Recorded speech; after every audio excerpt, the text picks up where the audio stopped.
Welcome to the Masters in Motion podcast, where we empower Masters athletes to reach their full potential.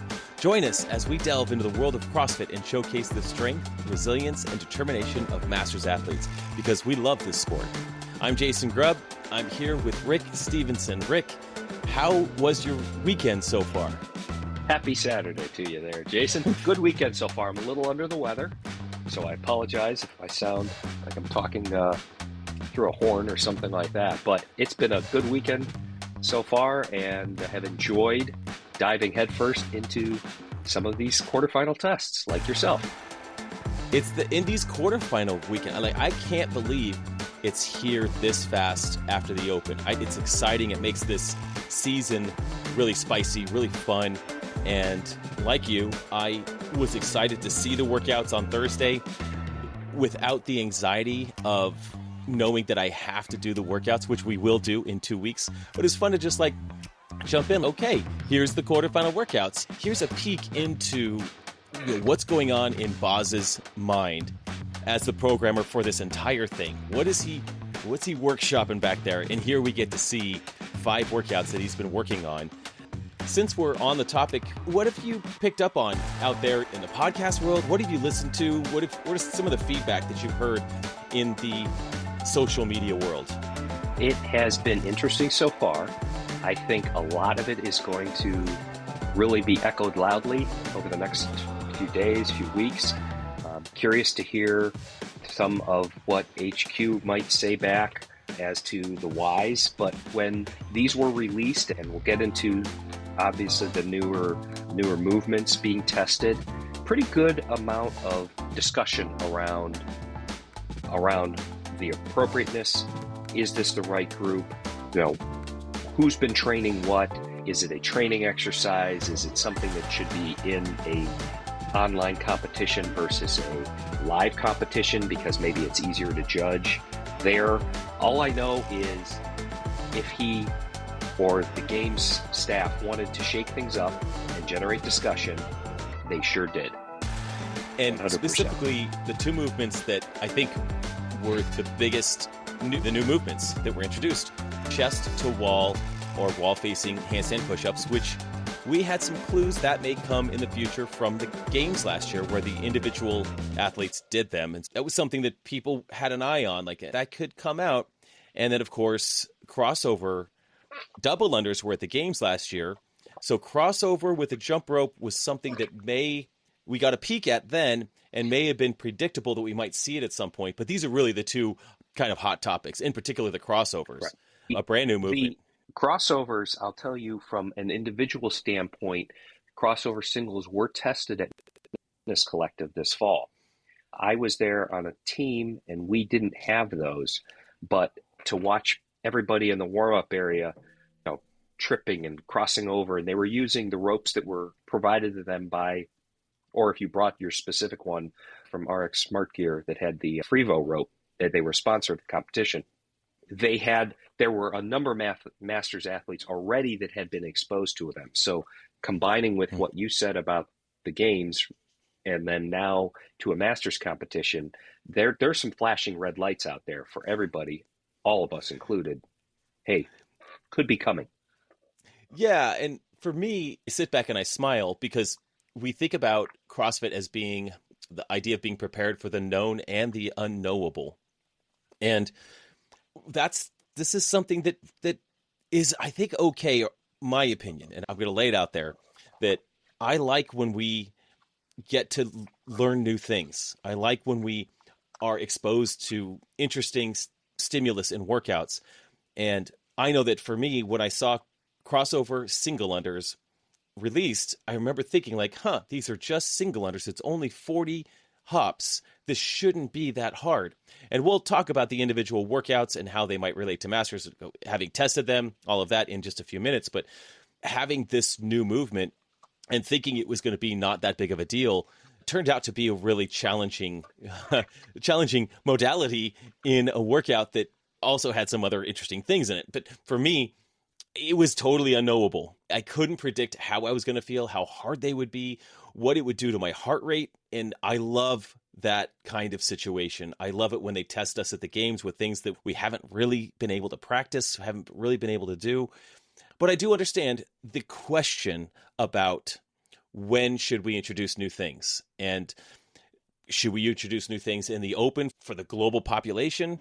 Probably not, or extremely carefully, giving some heads up, like that there might be something there. For quarterfinals and semifinals athletes, that becomes debatable, right? Quarterfinals is still a fairly inclusive, large group of athletes. My age group has Right. 1,500 athletes. Your age group has 2,500, or 35-year-olds or 40-year-olds have the 2,500 athletes. There's a lot of athletes, individual. There's a huge amount doing this. But crossovers were introduced, single crossovers. So I find that to be curious for sure, fun because I tried them, frustrating as well, which I'll talk about, but also just okay. We're paying attention. Interesting things are afoot. Some of the talk has started now, and I think will continue for a long time, is what is a training movement versus what is a competition movement. And I heard that brought up on a couple of firms as well, is we'll get into V-ups, but they were introduced, or they're in test 4. I think that's the one. Yep, they're in V-ups. And a lot of people, they're like, oh, I've seen them before, or maybe have dabbled with them, but boy, I never thought they'd have to be standardized so that they would have to be judged in a competition, either online or in person. I can only speak for myself, but I really did a lot of V-ups during COVID lockdown. I didn't have access to a gym. So a lot of the online training methodologies were introducing those as a substitute for not having a GHD. They would mix them in with ab mat sit-ups. If you didn't have an ab mat, then a V-up was an appropriate substitute. I think more people have tested and worked with V-ups than they realize, but here suddenly you're flipping through a page and you're reading a standard and saying, okay, my heels be together, my feet have to be extended, and all that. So what is right for competition versus training is going to be an argument now we're going to hear for a long time, because I think there's going to be more to come in movements like that. I agree. And I think this is Adrian Bosman putting a little bit of his own personality into the qualification process and eventually the games, which I find delightful. It's great. It may be slightly different than what Dave. Yeah, it's refreshing. That's the right word. Coming from a guy who doesn't have a GHD, who travels and works out in RV parks a lot of the time, I've done my share of V-ups, and they are a wonderful substitute for GHD sit-ups. I'm glad to have literally done those 2 weeks ago because I was doing a training session and I didn't have a GHD with me. So that's that. Before we jump into the quarterfinals, you had mentioned, and I think it's worth bringing up, but just this article on the effect of high-intensity training in the treatment of depression, stress, and anxiety. I didn't want to skip over that. We're really excited about the quarterfinals, and we're going to talk about quarterfinals and even talk about our experience trying them out from the perspective of masters athletes, what all that means. But I think this article on depression, stress, and anxiety, as it applies to masters athletes, or really all of humanity, but really masters athletes, that sounds interesting. Tell me, what was that article about, and what did you find interesting?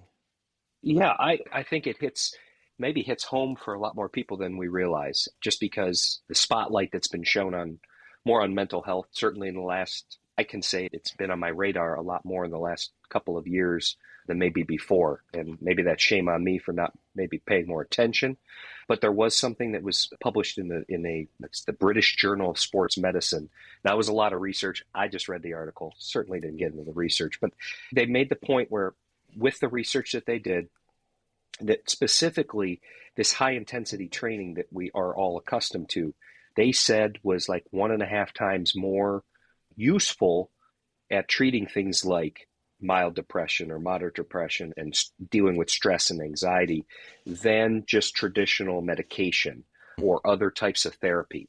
And I think that's pulling it back away from, the competition season and this. It's what are we doing CrossFit for? And I think an overwhelming response and a great majority of the answers would be to be better at life, to improve our health. And it's not just, okay, what is my max unbroken pull-ups, but what is it doing for me? And I think if you can help society with more than just medication And that's a whole nother discussion.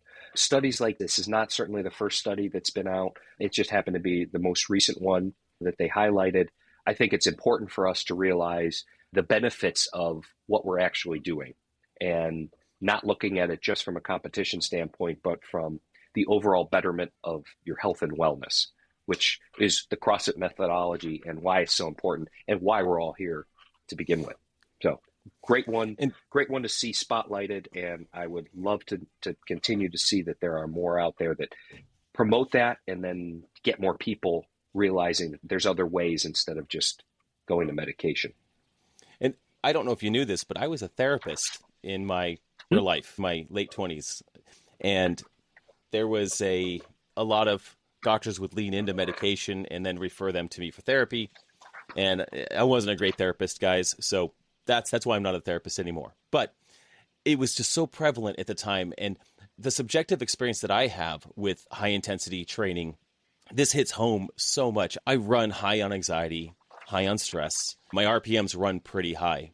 And the thing that helps me settle down and provides a bit of an outlet to reduce those RPMs is intensity. And it immediately started when I started CrossFit. I got into the rhythm of hitting a 9 a.m. class every day. I went 6 days a week at 9 a.m. And that's a little much to kick it off with, but the experience that I had the rest of the day doing the work that I was doing at the time was just so much better, having had that high intensity training as part of my day, which ended up becoming part of my lifestyle.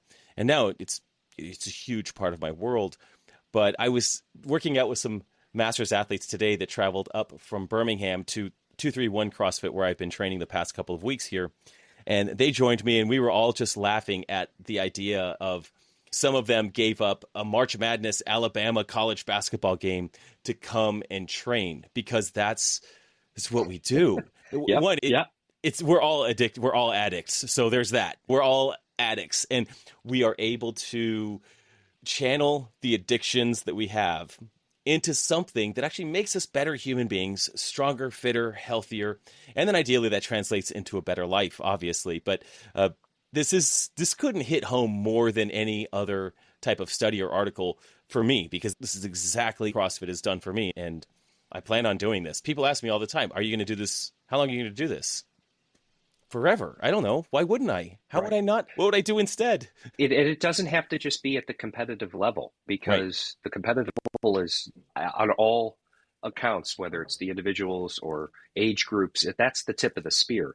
The general population, this is something that as long as the body holds up, and even when the body starts to have more dents and dings in it, there are ways to scale around so that you continue to be active and healthy and excited to be part of this community.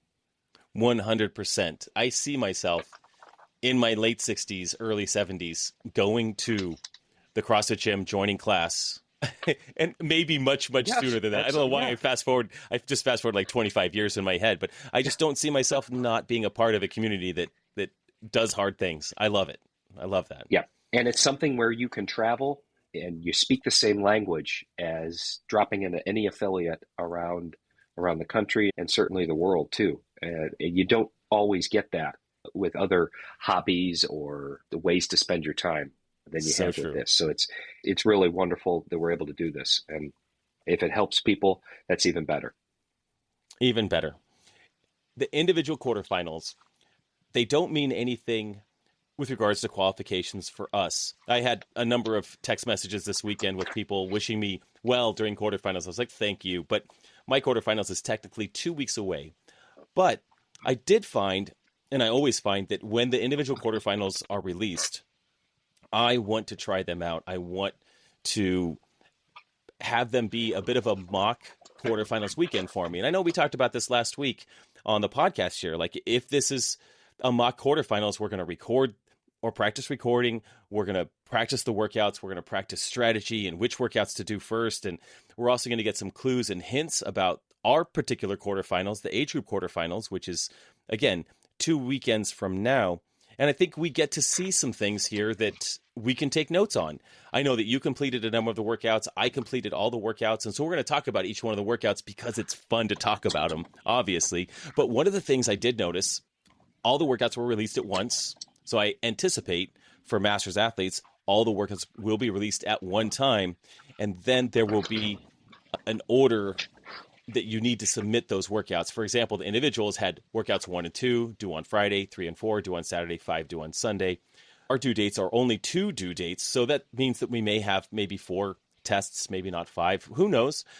It does. Yes, actually, it is 4 tests. Okay. And now it could be maybe 5 scores, but it's 4 tests. Sure. And something that I did hear from that CrossFit held a press conference immediately after the release of the quarterfinals workouts is they heard feedback from the age group, specifically the masters, and boy, to extend quarterfinals an extra day has been very problematic for people with work schedules and family life balance, things like that. So they are trying to take a very thoughtful approach to give us a shorter window, but more complete tests. That's all I was able to hear from Interesting. That's great. So, yeah, great.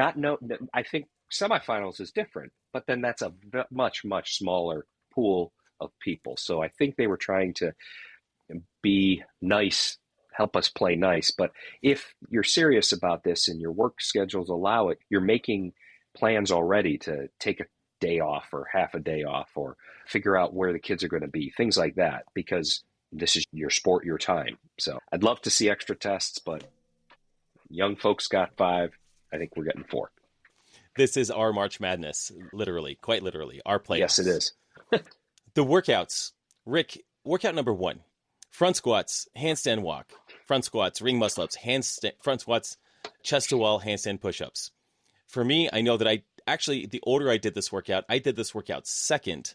What order did you do the workouts in? I am through 4, and I have done them each in order. Okay. That's just because I didn't take time off of work, and I went when I was able to. And I knew that there would be people in our affiliate to judge and to help with setup and all, and so I just did them in order. So on workout 1, how did you approach that work? Did you do any scaling, being in the 50-plus age group? Any scaling on that, or did you do as written? I scaled only on the front squat weights, but I believe had real solid warm-up, and I really enjoyed this workout. Now, I was capped because I found those chest-to-wall handstand push-ups to be incredibly taxing, given how much work your shoulders had already done. But various breakup schemes, and I maybe went out in bigger sets on muscle-ups than I perhaps might if it were our quarterfinal. But this is the time to test and to play around with some things like that and go for broke on handstand walks. You'll laugh, and I know you know that, but last year we had 10-foot increments in the 50-plus tests, and you had 25 feet. Yeah. You were laughing at me. And, hey, I had to do all 25 unbroken. So I think this was really solid, really hit the shoulders, and it was taxing. I agree. I think the entire workout was the handstand push-ups at the end. How much time did you have to do them? How taxed were you when you got there? They're challenging no matter what, but to have to do I've been practicing the cartwheel to get up to that handstand position facing the wall. Yep. And that's not they standard. Said you couldn't. Yep. Okay. So add another wall walk in every time you're breaking. That's time. Tough. Yeah, it's a factor. I think it's the equivalent of 1 or 2 reps in my mind. So I'm going to plan for that as I go into the future. I got to the wall walks. Everything else in the workout felt good for me. I didn't scale the weights. Those are weights that are comfortable for me. But I got to the wall walks, wall facing handstand push-ups, but with the wall walk into it. And I had no idea what it was going to feel like. I had a couple of different potential rep schemes in mind. And I ended up going with a rep scheme of, I think, 7-6-4-4. But I do want to say that there was significant rest periods in there because my shoulders were truly lit on fire after the first 7. I think the first 7 was probably too aggressive. So, like you said, It was a shoulder fire. We anticipated a shoulder fire, and that's what we got. And I love... Go ahead. Well, I think what was brilliantly programmed in this is front squats, because of the way you would hold a bar in the front rack position, is another shoulder stress. Yes. There was really no break from your shoulders in anything here, because you went front squats to handstand walks, back to the front, then the muscle up with a press out, and then more front squats, and then you were pressing against the wall. You had the entire time where shoulders were under tension. Yes. So this is not new, by the way. In qualifiers historically, no. we've had front squats paired with handstand push-ups or even deficit handstand push-ups. So CrossFit knows how to tax those shoulders in just the right way. And this was one of those brilliantly orchestrated tests to see if your shoulders have the stamina to finish this in time under the cap. Of course, we look at some of the individual scores, which are just ridiculously fast, mind-boggling. I want to see those videos, and that's really fun. But we are masters athletes. We stay in our lane, and we know our capacity. So shoulder burner, CrossFit, if that was the plan, you nailed it. I don't know about you, but I think they nailed it. Yep, absolutely. Workout number 2, we've got the single arm dumbbell snatch at 70 pounds is what was prescribed for the individuals. We've got 8 on one arm. Then with that arm, same arm overhead, we've got 8 lunge steps, which, by the way, I really like the lunge step standard as opposed to the distance standard. Exactly. Yeah. It's good. Big fan of that. Then you and switch the arms. Individuals had that last year. They did. I believe, too. They did. I remember I tested all those workouts, too. And then we get to switch arms, do that back. And then we have the crossovers. And what was your experience in this workout? I know that you said you scaled it a little bit. What was your take on this workout as you get through it? It was all about just walking in early morning yesterday and discovering if I could do a crossover. Again, as I said, I didn't play around with that at Masters Fitness Collective, and maybe shame on me. That's okay. It took some practice. It took some coaching. So I have to thank my coach and another member to get me comfortable with that. And I didn't even use a rope that everybody's using. I used my regular speed rope. But we've been doing a lot of dumbbell overhead walking lunges. We've been doing them with kettlebells. Yes, I scaled the dumbbell down to 55s, but it was all about crossovers and being comfortable. Again, the score didn't matter. So I was like, oh, it was a 12-minute burner. And it was how much could you recover, I think, on the crossovers without letting your attention wander and tripping, because you knew you were going to work hard with the dumbbell and the lunging, and you didn't want to let that slow you down too much. Your recovery was your crossover time. You make a really good point. How about for you? Yeah, it was a dumpster. My experience was a dumpster fire. I'll get to that, but I think you make a good point on this is practice. This was a weekend that was a 90% effort, 95% maybe to give it a little push on a couple of the workouts. A mock quarterfinal weekend doesn't mean that we're sending it, that we're giving everything, but we're getting to practice something that HQ sent out and able to receive feedback from our body as we're doing this combination of movements. Workout 1, we've got the front squats and then the overhead work or the upside down work or the pressing work, shoulders on fire, really understanding what our body's telling us about the combination of these movements. Single arm dumbbell snatch, single arm overhead walking lunge into these crossovers was another experience of, oh, this is an interesting thing that my body is telling me. And what my body was telling me was, you got to practice crossovers more. Dude, you're not getting it. Absolutely. So a couple of things happened. I warmed up with a couple of crossovers, and I was like, you know what? I'll figure it out in the workout. I'm ready to just get going. So that was mistake number 1, because I did not figure it out. In the first round, not only did I just trip every third or fourth rep, I also did 80 of them because my brain was counting incorrectly. I've heard that a lot. Yeah, I watched the video again. I was like, wow, I did 80. Okay. So once by the second round, I realized, okay, I know how to count, and I got into a bit of a rhythm. And I'll talk about the thing that I worked on today that got me crossovers. I'll share that as my tip of the week. So stay tuned on that towards the end of the show. But the experience I had, I don't know about you, but I know a number of people experience this, that when we do Olympic lifting or even dumbbell Olympic lifting, like a dumbbell snatch and jumping, the arches of my feet turned to absolute fire. And that was what was the most painful in this workout. I did 70-pound dumbbell snatches. I do a lot of those. I'm very used to doing that.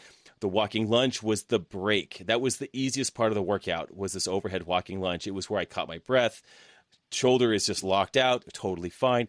Got to the crossover, suffered through those, lots of frustration, but my feet were so achy. And I'm not sure what that is, but I imagine that there's a lot of people out there that experience that. And there's nothing that I know that we can do except just grit your teeth and get it done. So that was my experience, but I call it a dumpster fire. And I'll share a video this week of what these crossovers look like, because it's just, hey, I'm the best of the world at some things, but crossovers are not that yet. That's for sure. I truly felt helpless right at the beginning. Like, I have now jumped a rope for a number of years, but I just didn't know what I was doing. Oh my, how can I not do and this? then Yeah, it takes some time to practice. Yep. Yeah, so it felt good, and believe me, there'll be some more practice over the next oh couple yeah. of weeks. If you're a masters athlete getting ready for quarterfinals and you're not doing crossovers every day, or at least in some form to make sure you got it, it's out there. We know what's coming. We absolutely might not see it. Might not see it. But the thing is, we will see it at some point. Yeah. Might as well put it in your repertoire. Workout number 3, heavy barbell and Oh. burpee box jump overs. How did you approach this one? Oh, had this been our quarterfinal test, I would have just I'm out. hung up my shoes. Done. I'm out. I'm done. Okay. What do we do? Yeah, We'll just call boss and we'll set up we'll be the testers in Columbus for the games workouts, because we're not doing this. Again, I knew I wanted to do this. There were a number of folks, again, in our affiliate that were working on this hard. And so I needed to scale to a weight. I wanted to get myself a good workout. I wanted to pick a challenging shoulder to overhead number for myself that would allow me to work under some stressful conditions there towards the end when you were doing 4s and 5s. But it was simply designed. And if you look at the scores that have already posted, it went as fast as I thought it would. Excuse me. It was a, I don't know if a lot of them went touch and go. We really haven't seen videos yet. At least I haven't. But if you didn't go touch and go, it was a drop and right back to the bar. Real fast singles. This was well designed. I think it was what he wanted was a heavy barbell with a little bit of heavy breathing in between, because you were really pushing the pace.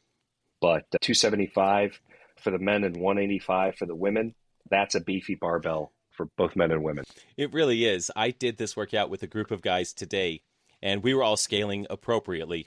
And one of them is very funny. I really should be doing 185, but I'm going to go 190, because the fittest woman on earth, who's 8 months pregnant, did 185 with ease. So I've got to try to do something more than that.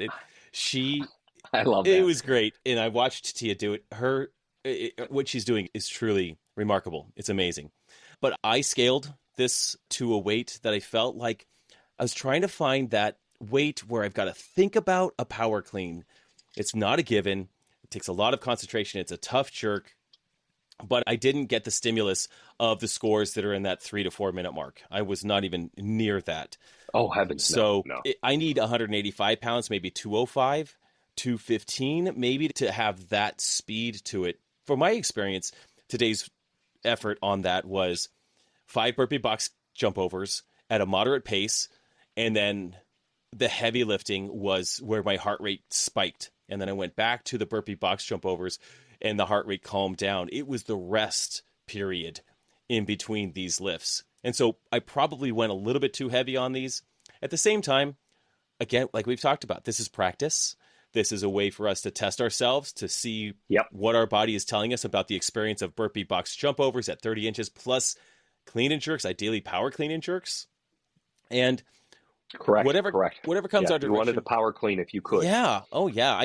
In the back of my mind, I was like, I could squat clean this, but that would be awful. And even on the set of 5, I was pretty cooked when I got to the set of 5. But the power cleans, all of them went better than I anticipated. Every power clean that I caught, I was like, oh, wow, I'm power cleaning this weight. I'm still power cleaning. It was surprising every time I caught it. The jerk was fine. If I can power clean it, I can jerk it. So I loved the test. I really liked it. I love burpee box get-overs in small doses or box jump-overs. Like 5 is great. If it's 80 of them, I'm Yes. upset. Yeah. But like 5, Oh. 5 all day, it was an interruption while we did 15 slightly heavy clean and jerks. But fun test, I think. Correct. Yeah, and the scores or the times for just looking at the men right now, and that majority of them, there's a great number under 5 minutes, but I'd say the cluster of the top athletes around the world in that 5 to 6 minute range for moving that 275 for those 5 rounds, that's pretty impressive. So impressive. I wonder if Adrian Bosman predicted that people would go that fast. That's a thought. We throw that out there. Nothing to shake a stick at there. No kidding. On workout number 4, we've got rowing, GHDs, rowing, and V-ups.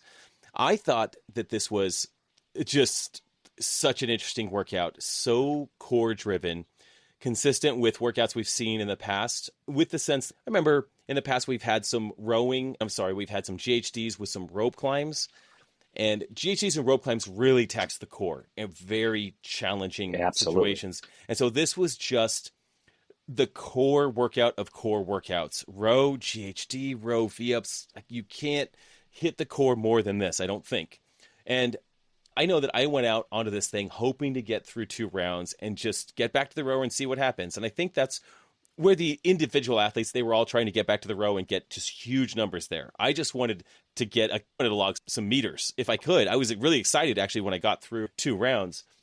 But I did find that the GHDs, I paced them a little bit too much in the first round. I went a little bit harder on the second round. I was never unbroken on the GHDs, but a nice, easy, steady pace tended to work well. I was also trying to avoid any kind of abdominal cramping on the rower, which is something that I experience from time to time when I transition from GHD to a rower. I lock myself in, and one of my 6-pack abs, one of them just decides to just go haywire and cramp up. Stop. Oh, yep. It's terrible. Got to the V-ups and was fairly exhausted on the V-ups. And once I started doing them, I don't know about you, but they were okay. They weren't as hard as I thought they would be. No, but I felt the fatigue. I thought I was going to get through in bigger sets, and it took me multiple sets to get through my 2 rounds of 25 V-ups. I was actually a little more comfortable on the GHD than the V-ups, even though I don't have any problem with them. I tried to adhere to the standards, and I don't mind them being in there as a test. I think it was an accumulation of core fatigue that just punched me right in the face. And anytime I started to row again after either the GHD or the V-ups, boy, did I feel it. An unusual feeling. It wasn't cramping, but I was like, oh, I couldn't pull. I'm trying to make my lats pull the handle back. Yeah. Because I didn't have anything in my midline to work. It was an odd feeling. It was again programmed. I'm sitting back laughing because I had that exact same experience. Just getting onto the rower after the GHD or after the V-ups, it was the most peculiar, inefficient, terrible row. There's no abs. My abs did not want to work. So I'm pulling with my arms, pulling with my lats, driving with my legs, and yet my core, my stomach muscles, they're relaxed because they have nothing left at that point. And then everything started to work after 100 Yeah, they always meters. say you want to sit down, you want to make those first number of pulls hard, really get the fan spinning, and then settle into your pace. Well, it was pretty difficult. I did the opposite. For me. Yeah, no, I did the opposite. I was like, I don't have those hard pulls at the beginning here. Maybe I can settle into it, but no. How about if we started like other people's different experiences? Yeah, I'm like, let's start with how about a 230, and let's work this down to a 2, and then let's work this down to a 150. Yes. Yeah, it was correct. Very fun. The hard pulls. It was the workout. I finished that workout yesterday. I did workout 2, then 1, then 4 yesterday. This morning I did the number 3 heavy barbell, and I did finish up today with the 5th workout, which was progressively heavier deadlifts with progressively more complex gymnastics movements like chest to bar muscle ups, and then rope climbs. And I thought that was a really well designed workout. I know you did not do this workout in your weekend. Is that correct? That is correct. Okay. No, I will give it a run tomorrow, but for tonight while we're talking, Teach me. I'll teach you. Let me tell you exactly how to do this workout. I don't know. Everyone's got to stay in their own lane. All So I'll grip. tell you how I did this workout. One, I did anticipate this being all grip. And I will tell you that it was not all grip. I didn't even notice my grip at all the entire workout until about 2 minutes after I was done. And then my forearms did that whole thing where they get angry and crampy and all that. I felt none of that in the workout, which was a surprise number one, because I really was pacing this workout because you're hanging on to something the entire time. So, of course, it's going to get grippy. I anticipated that. But I went deadlifts. I broke up the first set into two sets of chest to bar, 2 sets of deadlifts at the heavier weight, 2 sets of bar muscle ups. Now, bar muscle ups for me are a strength. I know they're a strength for you as well. But again, I never felt anything in my grip. The last set, I'm fairly proficient with deadlifts. I can cycle deadlifts. I went unbroken there. And I think you could go unbroken or break it into sets. Set of 9. I think it's okay. I think either one is fine. It's just a matter of a couple of seconds. But then I got to the rope climb, and that was the most challenging part of the rope climb. And I feel like I'm pretty decent at rope climbs, but the most challenging part was my biceps lit on fire on the rope climbs. And I'm very good at doing a very toes to bar style of rope climb, getting my toes up high, climbing up, getting up there and using my legs to pull me up. But those 9 in a row, really pushing the pace on that, made my biceps very tired. And listen, anytime, and you know this, at any time we do a lot of rope climbs over and over again, similar to what we did at the Legends Championship, I think we had 10 or 12 rope climbs. If there's nothing breaking those up, it's just back-to-back rope climb. It's very interesting where the fatigue hits. Sometimes it's the core. Sometimes it is the grip. Correct. Sometimes it's the biceps. And today, it was the biceps. And it made me think, okay, so we've got chest to bar. We've got bar muscle ups. This is a lot of pulling going on. Of course, deadlifts are incorporating some of that, but it really culminated with that rope climb in a similar way that workout 1 had those chest to wall or wall facing handstand push-ups. The whole workout puts you in a position to make those very hard. Your shoulders are very fatigued when you're doing that element.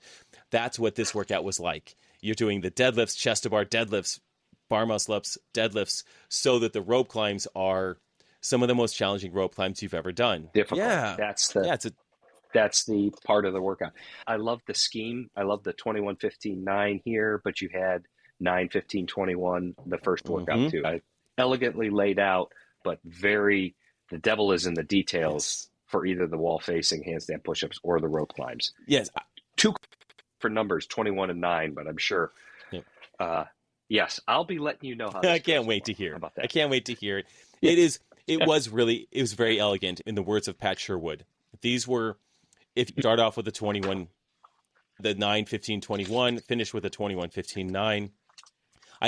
I think it was a really well-balanced test. You got heavy. You had some fast work in there. You had a lot of push-pull, or pulling, shoulder fire. I like it. I like tests. And when it comes down to it, Rick, I think you feel the same way. Whatever is put out there, that's what we're going to do. This is it. That's okay. Correct. In the sport of golf, there are some golf courses that favor the long wedge. I don't know anything about golf, but I'm throwing that out there. Let's right here. Certain courses set up better for certain players. Length, conditions, winds. Some players play better in winds. Some players don't play better in winds. So there are. What is the phrase? Horses for courses? There you go. You taller athletes versus the shorter athletes. We've heard that argument in this sport ever since it began. Wall balls versus rowing. We'll do what's put in front of us. There's no doubt about it. But that does tie back into, what do we think we'll see? I think they're going to be different, truly, with maybe some similar elements sprinkled in. He'll obviously be cognizant of the weights for both the male and female age groups. There won't be anything like 275 overhead, I'm pretty sure. Yep.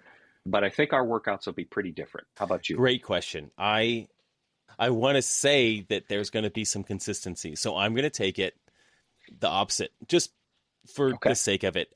Sure. Hey. I think there's going to be some consistency between the individuals and masters, and then we're going to see at the games variants, maybe a few more workouts where we all do something fairly similar. Now, I'm going to throw that entire argument out. If in 2 weeks we get a quarterfinals that's completely unique, this whole idea that there's going to be consistency between individuals and masters, I'm going to throw that argument out. It's going to be gone. But right now, I'm going to stick to it because there's no information on the table, and I might as well just be the contrarian in the room, and that makes it fun. So we'll have some fun with this. And again, we get to talk to Bosman this week. We're going to interview Bosman. It's going to be a lot of fun. So our next episode, we'll have Adrian Bosman on here answering questions that we have about the Masters community and his thoughts on the future for Masters. And we're going to take some listener questions. It's going to be really a lot of fun. What we do know for sure, guaranteed, he is not going to give us any hints or any clues for our workouts. This we know. It's not even worth asking. I think we've all learned from when we've heard Dave Castro interviewed before, or certainly Adrian recently. Don't even waste He's your not time. going to slip up. Talk about other subjects. We will. Yep, that's okay. That's quite all right. It's the time of the show, Rick, where we talk about our picks of the week or our tips of the week. And I see that you have something that I have, and it is my favorite thing. What is your pick of the week this week, Rick?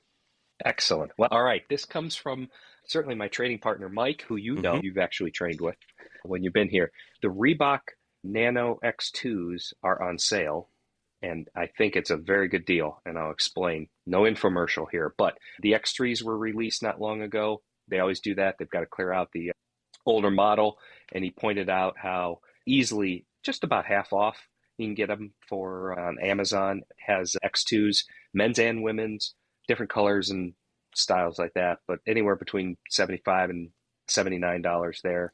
And then the Reebok site has them discounted as well. The lowest I found was $89. These are shoes that I personally am a Nano fan, and I have been. I've tried others. I like the way they fit and feel. Now, each model that comes out, I think I like a little differently. Not everyone has been super, but these X2s, we were very fortunate enough to be given them when we were at Legends. All competitors were, and I have immediately fallen in love with this style. So it's something that I think I might take advantage of this sale again, because I think the quality of the X2 holds up well for just about everything you're trying to do, and they don't feel so uncomfortable when you're running like some models have. Thanks, Mike, for pointing that out. The sales are still there when you hear this. Explore it, grab them, and I don't think you'll be disappointed. So it's my tip of the week. My tip of the week is this idea of these crossovers. I was very frustrated yesterday in the testing of Workout 2 when I just couldn't get the crossovers. So I did Workout 2, I did Workout 1, then I did Workout 4, and then I stayed for about a half an hour, maybe 45 minutes, had my camera set up, slow motion, trying to figure out what am I doing wrong on these crossovers, because I just could not get it. So first, a tip that helped me. For me, and when I watched my video, I saw that my right arm was doing a ton of work. That's my dominant arm. It was doing all the swinging, and that's fine. But my left arm was doing nothing. It just was lagging behind. So if you're struggling on the crossovers, what I did today when I was practicing them is I focused only on my non-dominant arm, my left arm, and I focused on only what it was doing. It needed to cross over correctly, cross back correctly. And by focusing only on my left arm, my right arm was on autopilot. It knew what to do. And the more I focused on my left arm, the more consistent I was. And that was just a great breakthrough for me. And there may be dozens of other cues that work for y'all out there. But this one cue for me was non-dominant arm. Only pay attention to what that guy is doing. And let's get that non-dominant arm doing its job, and everything else fell into place for me. So that's tip number one. Tip number two is I've been using the beaded rope from RX Smart Gear. What is that rope called, Rick, again? It's Frevo. Right. The Frevo. That's the rope. Yeah. I forget the name of that rope all day long. So I've been using that. I've liked... Yeah, it looks like the rope that... Yeah. I was going to say, it looks like the rope that we all learned with in grade school. 100%. It's the straight up, like, 1970s, 1980s jump rope. And it's got that little bit of weight to it, but it's also very light. It's good for these crossovers. I really like that. But at the same time, there was a guy I was training with today who's a former boxer. And these guys have just such an advantage on this. They've done so many crossovers. It's just effortless. But he grabbed the Zeus rope, which is one of the lightest of the heavier ropes that RX Smart Gear has. So he pulled that out and was just effortlessly doing crossovers. He really likes a slightly heavier rope for single crossovers because he's got a good feel for it. The weight of the rope really helps him manage those well. So I practiced with my Zeus rope, a few reps of that, and I liked it. The glitch was that my Zeus rope is perfectly aligned for my height, and I feel like for crossovers, we want to have our rope be slightly longer. Again, these are just a couple of tips. With those crossovers, find a cue that works for you. Maybe it's focus on that non-dominant hand. Rick gave me a tip last night that it was really focused on your rhythm. A 1-2 type rhythm is very helpful.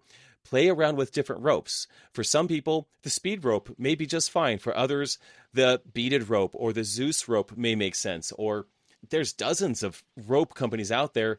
As Masters athletes, guys, we have 2 weeks before we might potentially have this. And if you're aiming for that high-level competition, the quarterfinals, semifinals, games, you want to make sure you've got the gear just in case. They're not expensive. It's something that's great to have in your bag. So I don't have sponsorship or any affiliation with any of the rope companies, but I think it's really nice to have a couple of ropes that you can test in case we do see this in our quarterfinals or a month later in our semifinals. Always be prepared in this, and it's another skill to develop because now that it's out there in the wild, we should be good at it, right? Right. Yeah. If we don't see them, that's fine. But something to just begin to work on and get progressively better over time, which there's nothing wrong with that. It's what you do with everything else in our sport. 100%. Rick, where can people find you out on the interwebs if they wanted to connect with you and say hello? Still out there on Instagram, rstevenson26. Shoot me a message, say hi, and continue to send in questions. I know when you have done a poll, I have not done that yet, but the questions that you received, we will still work our way through them each week when we have opportunities to, but there have been some good ones, and we thank you very much for that because it's not just what's on our minds, it's what's on your mind, and the Masters community as a whole, I think we can all learn together from this. So I think that's totally important. Agree. Yep, totally agree. And I'm at JasonGrubb_fitness on Instagram or at JasonGrubb on YouTube. I have lots of YouTube videos out there for Masters athletes. Like and subscribe to those. Share those with your friends. And with all that, we appreciate you tuning in to the Masters in Motion podcast. If you found this episode helpful, we'd be so grateful if you could take a moment to leave a 5-star review on Apple Podcasts or your preferred podcast app. Your support helps us reach listeners and grow our Masters community. Until next time, guys, get bolder, not older, and share this podcast with a friend who needs to hear it. See you guys.